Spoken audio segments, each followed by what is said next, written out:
মাটিয়া থানার অন্তর্গত রাজেন্দ্রপুর গ্রাম পঞ্চায়েতের খড়িডাঙ্গা এলাকায় তৃণমূলের হাতে আক্রান্ত বিজেপি কর্মীর বাড়িতে যান বসিরহাট লোকসভা কেন্দ্রের বিজেপি প্রার্থী রেখা পাত্র। সেই সময় এলাকায় গেলে রাজেন্দ্রপুর গ্রাম পঞ্চায়েতের প্রধান সমীর বাছরের নেতৃত্বে এলাকার বেশ কিছু তৃণমূল আশ্রিত দুষ্কৃতীরা বিজেপি প্রার্থী রেখা পাত্র ও বিজেপি নেত্রী অর্চনা মজুমদারের উপর হামলা চালায়। সেই ঘটনার পরিপ্রেক্ষিতে আহত প্রার্থী ও বিজেপি নেত্রী ধান্যকুড়িয়া গ্রামীণ হাসপাতালে চিকিৎসা করিয়ে মাটিয়া থানায় এসে লিখিত অভিযোগ জানান। অভিযোগ জানানোর আগে তারা বিক্ষোভ দেখান। থানার সামনে বেশ কিছুক্ষণ ধরে বিক্ষোভ দেখান তারা। भारत माता की जय, भारत माता की जय, भारत माता की जय।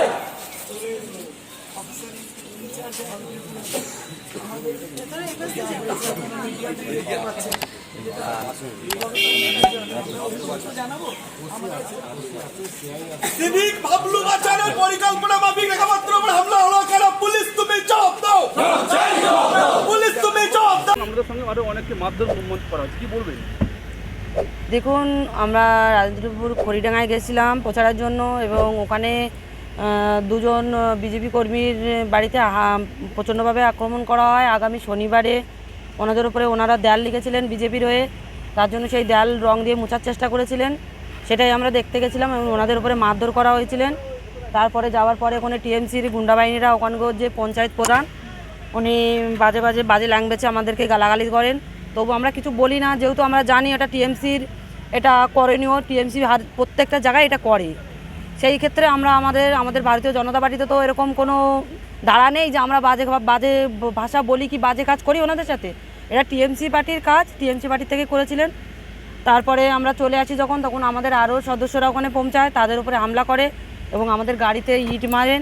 শুধুমাত্র ওনার যে পঞ্চায়েত প্রধান ওখানকার টিএমসির উনিই শুধু এইটাই করেছেন, ওনার ফ্যামিলিটাই এসে করেছেন, আদার্স আর কেউ আমাদের ওপরে কোনো হাঙ্গামা করেননি। কারণ সাধারণ মানুষ পেছন থেকেই আমাদেরকে আশ্বাস দিয়েছেন আমরা আছি দিদি, চিন্তা নেই। থানায় অভিযোগ করেছেন? অবশ্যই, এখন হসপিটালে ছিলাম, মেডিকেল করেছি, আমরা থানায় যাবো এফআইআর করতে, এখন থানায় যাব আমরা। জবাব দাও,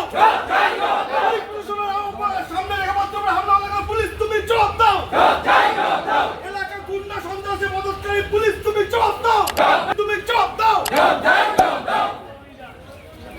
পুলিশ প্রশাসন সিভিক দিয়ে রেখাপাত্র উপর হামলা হলো কেন? পুলিশ তুমি জবাব দাও, পুলিশ তুমি জবাব দাও।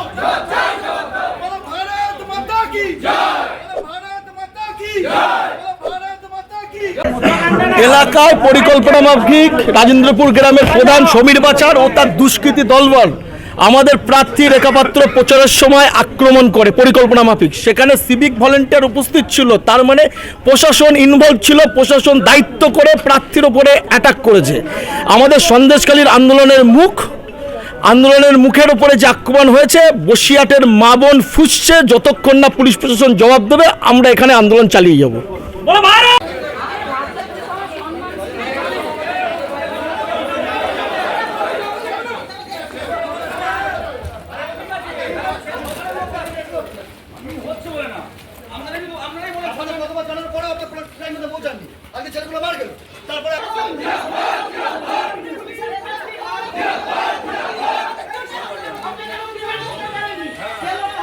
এখানে রেখা পাত্র আসলো, এসে উনি বেরিয়ে আসছেন এবং উনি সঙ্গে করে যে ছেলেটাকে নিয়ে এসছেন, এসে আমাদের গ্রামের মহিলাদের গায়ে হাত দিয়ে মহিলার ব্লাউজ ছিঁড়ে নিয়ে শাড়ি ছিঁড়ে নিয়ে বুকের স্থান টিপে ধরে রেখা পাত্রের সঙ্গে পালিয়ে গেল। রেখা পাত্র তাকে গাড়িতে তুলে নিয়ে চলে গেল।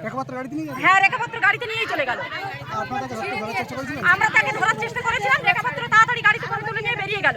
আপনারা কি চান? আপনারা আমরা সঠিক বিচার চাই।